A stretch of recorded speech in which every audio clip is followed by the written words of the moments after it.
இந்த கிளைமேட்டுக்கு நல்லா சுட சுட வழன்னு இந்த கிச்சடி செஞ்சு சாப்பிட்டு பாருங்க.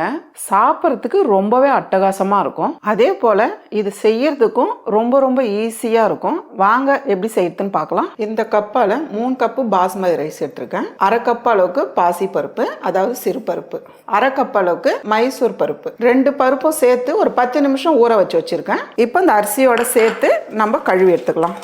இப்போ ஒரு குக்கர் வச்சுக்கலாமா. குக்கரில் 1 டேபிள் ஸ்பூன் அளவுக்கு நெய் சேர்த்துடலாம். அதே நெய் கப்பில் 2 டேபிள் ஸ்பூன் எண்ணெய் சேர்த்துக்கலாம்.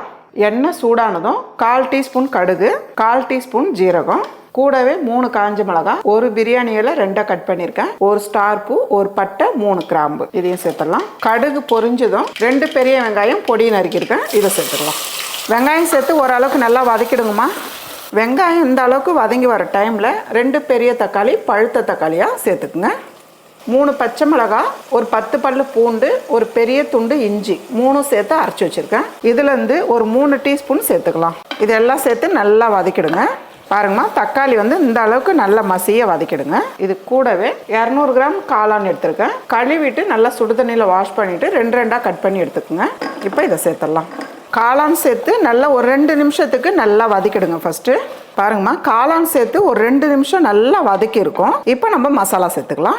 1 டேபிள் ஸ்பூன் மிளகாய்த்தூள், 1 டீஸ்பூன் மல்லித்தூள். மிளகாய்த்தூள் உங்கள் காரத்துக்கு ஏற்ற மாதிரி நீங்கள் சேர்த்துக்குங்க. 1/4 டீஸ்பூன் மஞ்சத்தூள், 1/4 டீஸ்பூன் ஜீரகத்தூள், கரம் மசாலா 1/2 டீஸ்பூன். மசாலா சேர்த்து நல்லா கலந்து விட்டுருங்க.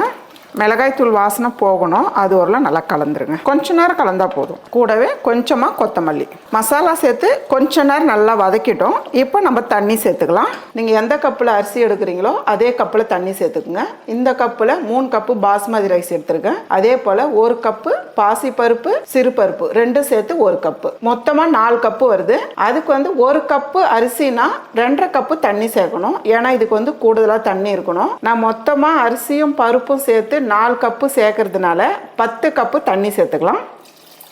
இந்த ரைஸ் தண்ணி அதிகமாக இருந்தாலும் பரவாயில்ல, ஏன்னா ரைஸ் கொஞ்சம் குழஞ்சி தான் வரணும். அதுக்காக தான் எக்ஸ்ட்ரா தண்ணி சேர்க்குறோம். கூடவே தேவையான அளவு உப்பு சேர்த்துடலாம். உப்பு சேர்த்து நல்லா கலந்து விட்டுருங்க. இந்த டைமில் உப்பு காரம் பார்த்துக்குங்க. இப்போ அரிசியும் பருப்பும் கழுவி ஒரு 10 நிமிஷம் ஊற வச்சுருக்கோம். இப்போ சேர்த்துடலாம். தண்ணி வடிகட்டி சேர்த்துருங்க. இப்போ அரிசி பருப்பு சேர்த்து நல்லா கலந்து விடுங்க. குக்கர் வச்சு மூடிட்டு நான் 2 விசில் விட்டுருக்கேன். பார்க்கலாம். பாருங்கள், நம்ம சேர்த்துருக்க தண்ணி நல்லா ஒரு தாராளமாகவே இருக்குது. பாருங்கள், சாதமும் நல்லா குழஞ்சி வந்திருக்கு. பாருங்கள், இந்த டால் கிச்சடி நல்லா குழகுழப்பாக தான் இருக்கணும். அப்போ தான் சாப்பிட்றதுக்கு நல்லா நைஸாக வழவழப்பாக இருக்கும். கூடவே 1 டீஸ்பூன் அளவுக்கு நெய் சேர்த்துருங்க. பொடியை நறுக்கின கொத்தமல்லி சேர்த்துட்டு நல்லா மிக்ஸ் பண்ணிவிடுங்க.